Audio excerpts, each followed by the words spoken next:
صوبائی وزیر آبپاشی بلوچستان عوامی پارٹی کے رہنما حاجی محمد خان لہری نے کہا کہ طور بادوزئی ڈیم سے 17,000 ایکڑ اراضی سیراب ہو رہی ہے۔ اس کی تعمیر پر 4 ارب 64 کروڑ روپے کی لاگت آئی ہے، جس میں ڈیم کے علاوہ 11 کلومیٹر روڈ اور 2 بڑے پل بھی تعمیر ہوئے۔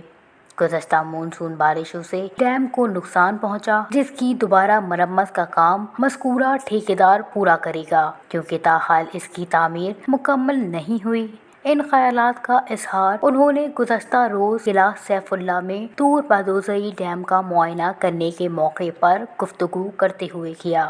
اس موقع پر علاقے کے رکن صوبائی اسمبلی اور دیگر ماہرین کے علاوہ CMIT کے ممبران بھی موجود تھے۔ حاجی محمد خان لہری کا کہنا تھا کہ حکومت محکمہ آبپاشی کے توسط سے صوبے میں ڈیمز کی تعمیر یقینی بنا کر زرعی شعبے میں انقلاب لانے کے ساتھ ساتھ لوگوں کو پینے کے صاف پانی کی فراہمی اور زیر زمین گرتی ہوئی پانی کی سطح کو ریچارج کرنے کے علاوہ ہزاروں ایکڑ اراضی کو سیراب کرنے کے لیے کام کر رہے ہیں۔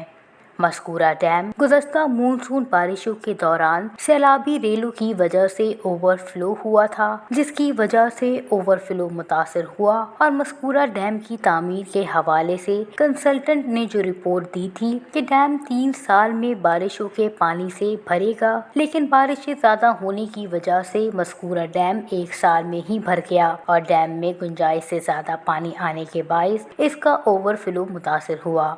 ہمارے ماہرین اور دیگر حکام نے ڈیم کا جائزہ لیا۔ ڈیم کی تعمیر اور کام کا معیار بہتر تھا، لیکن اوور فلو کی وجہ سے کچھ مسئلہ پیدا ہوا تھا، اس لیے اسپل ویز کو 9 فٹ نیچے کر کے ڈیم سے پانی کے اخراج کو ممکن بنا کر ڈیم کو نقصان پہنچنے سے بچایا۔